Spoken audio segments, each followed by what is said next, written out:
Hello friends, तो कैसे आप सब लोग। उम्मीद है सब लोग खैरियत से होंगे, आफियत से होंगे। तो आज ये हमारे पास पार्ट नंबर 8 है, MCQs on demand analysis and indifference curve technique. तो आज ये लास्ट MCQ होगा डिमांड एनालिसिस और इंडिफरेंस कर्व पे। इसके बाद MCQ आएंगे factors of production and its laws. ठीक है, तो कुछ कैंडिडेट्स बोलते हैं सर ये इजी है, MCQs वगैरह है, ऐसा है। तो देख लीजिए जहाँ तक हम पढ़ लेंगे उसके साथ साथ आपको MCQs मिलते रहेंगे। उसके बाद जो एग्जाम ओरिएंटेड MCQs होंगे, आपको हर लेवल के MCQs मिलेंगे। बस थोड़ा वेट करो, जब तक हम सिलेबस को कंप्लीट नहीं करेंगे। उसके बाद मैंने आपको बोल दिया है कि लगभग उसके बाद हम 300 MCQ की सीरीज चलाएंगे। 300 MCQ फर्स्ट, फिर 300 MCQ फर्स्ट, जो प्रॉपरली उसमें हम 50 MCQ का वीडियो लाएंगे। ठीक है, 50 MCQ का, दैट मीन्स इस पे 6 वीडियो, इस पे 6 वीडियोस। वो टोटली आपको लास्ट में प्रिपेयर करूंगा मैं सारा जो भी सिलेबस हमने अभी तक पढ़ा, और वो इन MCQ से भी डिफरेंट होंगे। ठीक है, तो बस आप थोड़ा वेट कीजिए। आपको इसके बाद आप समझ लीजिए 300 MCQs are more than enough अगर हम लास्ट में, लेकिन उसके लिए आपको तब तक वेट करना पड़ेगा। फिलहाल हम ये MCQs कर रहे हैं, इनको आप अच्छे से देख लीजिएगा, अच्छे से इसको ट्राई कीजिए। तो सबसे पहले जो चैनल पे नए हैं वो चैनल को सब्सक्राइब कर दीजिए, और सभी वो दोस्तों के साथ मेरी चैनल को शेयर कीजिए, और टेलीग्राम पे भी शेयर कीजिए। जहाँ जहाँ आपको शेयर करना ठीक लगता है वहाँ वहाँ कीजिए। तो चलिए स्टार्ट करते हैं आज के सेशन को। ये सेशन भी वैसा ही चलेगा जैसे पिछले वाले सेशन चल रहे थे, कि इसका भी तरीका वही रहेगा। आप लोग वीडियो को पॉज कीजिए, क्वेश्चन को पढ़िए, उसके बाद आंसर लिख लीजिए, और जो मैं आंसर बताऊंगा उसके साथ टैली भी कीजिए, और इसके साथ साथ हम ये डिमांड एनालिसिस को कंप्लीट कर लेंगे। चलिए, क्वेश्चन नंबर 21 आपके स्क्रीन पे। Law of demand must fail in case of. Law of demand किस केस पे फेल होता है वो मैंने बताया है आपको। लॉ ऑफ डिमांड जो है वो गिवन गुड्स पे फेल होता है, that means option number B. Inferior goods are those whose income effect is. Inferior goods कौन से गुड्स होते हैं जिनका इनकम इफेक्ट क्या होता है? नेगेटिव होता है, पॉजिटिव होता है, जीरो होता है, नन ऑफ दीज होता है। पढ़ा है मैंने, उनका इनकम इफेक्ट नेगेटिव होता है। जो इंफीरियर गुड्स होते हैं उनका इनकम इफेक्ट क्या होता है? नेगेटिव होता है। ठीक है, पढ़ा है मैंने, लेक्चर्स को अच्छे से देख लेना है। चलिए, क्वेश्चन नंबर 23 आपके स्क्रीन पे ये रहा। Shift in demand curve means, अगर डिमांड कर्व शिफ्ट हो गई, मिसाल के तौर पर ये डिमांड कर्व है, अब डिमांड कर्व शिफ्ट हो गई from this to rightward shift, इसका मतलब क्या होता है? Fall in demand due to rise in own price of the commodity. नहीं, ये मैंने बताया है, जब शिफ्ट होता है तब ओन प्राइस के साथ कोई चक्कर नहीं, तो इसका मतलब ये भी नहीं आएगा, ये भी नहीं आएगा। अब देखते हैं, change in demand due two factors other than the change in own price, का मतलब ओन प्राइस के बगैर कोई और फैक्टर्स का चेंज होना। हाँ, इसका ऑप्शन नंबर सी आएगा। Which of the following pairs represent substitute goods. इनमें से कौन सा सबस्टिट्यूट है? क्या कार एंड पेट्रोल है? अरे नहीं। कॉफी एंड टी है? अरे नहीं, ये तो कॉम्प्लीमेंट्री है। क्या ब्रेड एंड बटर है?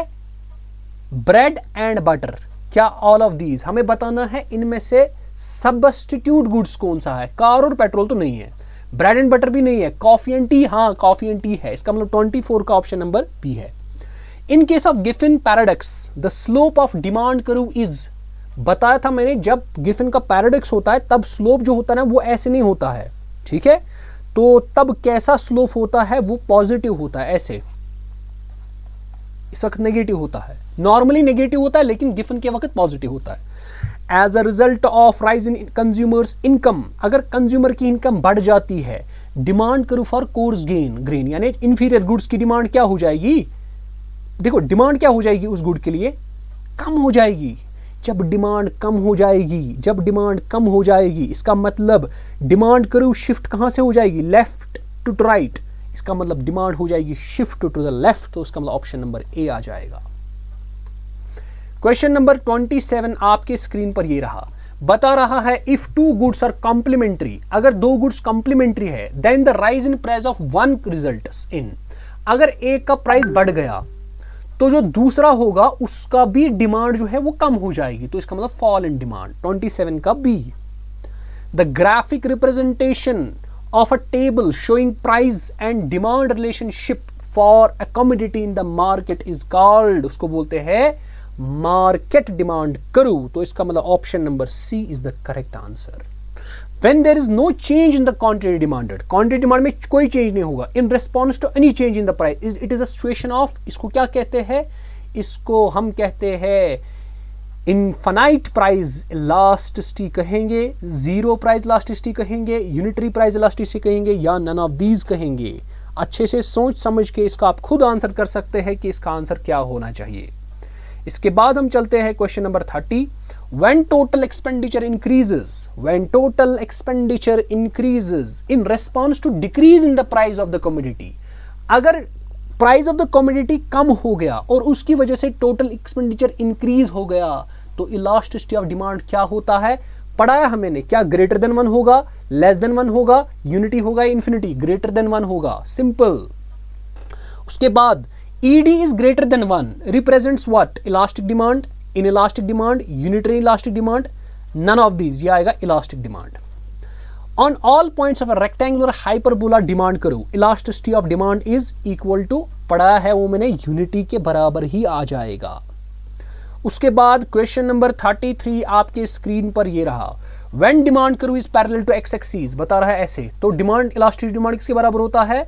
वो होता है आपके पास infinity. Option number D. At the mid point of a straight line downward sloping demand करो, इसका मतलब इस तरह से, इलास्टिसिटी ऑफ डिमांड इज, तो जाहिर सी बात है जब आप मिड पॉइंट पे जाओगे, जितना ऊपर का सेगमेंट है उतना ही नीचे वाला सेगमेंट, इसका मतलब 1 आ जाएगा. सिंपल, मैंने पढ़ा है, ग्राफिकल रिप्रेजेंटेशन पे सवाल है. तो 34 का ऑप्शन नंबर सी आ जाएगा. 35. When percentage change in demand is less then percentage change in price, demand is less then unitary elastic, इसका मतलब 35 का ऑप्शन नंबर डी आ जाएगा. क्वेश्चन नंबर 36 आपके स्क्रीन पर ये रहा. When the percentage change in demand is more than the percentage change in price, demand is elastic. What will be the elasticity of demand when demand curve is parallel to Y axis? तो simple सी बात है, इसका मतलब ऐसे बोलता है, तो इसका मतलब तब क्या होता है? डिमांड होता है 0 के बराबर, है ना. तो इसका मतलब 37 का ऑप्शन नंबर 20 करेक्ट है. If due to fall in price, अगर प्राइस घट गया, टोटल एक्सपेंडिचर भी घट जाता है, तो इसका मतलब ये क्या इंडिकेट करता है? It indicates a case of inferior good. नहीं. Price elasticity of demand is less than unity, हाँ यही डिमांड डिपिक्ट करता है. सो 38 का ऑप्शन नंबर बी सही है. Okay, question number 39. A consumer demands 5 units of commodity at the price of 4 per unit. 5 units लेता है लेकिन 4 per unit. He demands 10 unit when the price falls to 3, जब 3 per unit होता है तब demand कितना करता है? 10. The price elasticity of demand is equal to, तो प्राइस इलास्टिसिटी ऑफ डिमांड किसके बराबर आ जाएगा? तो किसके बराबर आ जाएगा? ठीक है, तो वो आपको निकालना है. आपको पता होना चाहिए कि जो इलास्टिसिटी ऑफ डिमांड है, सबसे पहले आपको उसकी फॉर्मूला पता होनी चाहिए. सभी पहले फॉर्मूला देख लीजिए कि इलास्टिसिटी ऑफ डिमांड जो है बेटा, उसकी फॉर्मूला है क्या. जब आपको फॉर्मूला याद होगी उसके बाद ही आप इसका आंसर निकाल सकते हो. और अगर इसकी फॉर्मूला मैं आपको बता दूं, इसकी फॉर्मूला होती है बराबर delta Q divided by delta P into P by Q. Change in quantity कितनी चेंज हो रही है? पहले 5 है, फिर 10 है, इसका मतलब change is 5. Change in price, पहले 4 था प्राइस, फिर 3 हो रहा है price, that means 1 into price of the commodity. कितना है प्राइस? 4. क्वांटिटी कितना है? इसका मतलब क्वांटिटी आपके पास है 5, तो इसका मतलब इसका ऑप्शन नंबर बी आ जाएगा. सो 5 और 4, 5 cancel, it is equal to 4. तो ऑप्शन नंबर बी इसका राइट आंसर होगा. Using total expenditure method, what is ED when price and demand are as under? तो यहाँ पे आपको ईडी निकालना है, इलास्टिसिटी ऑफ डिमांड. देखिए, प्राइस 10 है, डिमांड 40 है, प्राइस 15 है, डिमांड 20 है. आपको बताना है यहाँ पे क्या होगा ईडी. तो समझ लेने की बात है, जब प्राइस बढ़ रहा है, डिमांड घट रही है ना. जब प्राइस बढ़ रहा है, डिमांड घट रही है, लेकिन प्राइस में कितने यूनिट्स इंक्रीज हो रहा है? 5 यूनिट्स. लेकिन डिमांड में कितनी घट रही है? डिमांड 20 घट रहा है. इसका मतलब डिमांड ज्यादा बढ़ रहा है, इसका मतलब ED is greater than 1. Simple. 40 का ऑप्शन नंबर सी सही होगा. तो ये थे हमारे पास कुछ MCQs, तो ये हमारे कंप्लीट हो गए।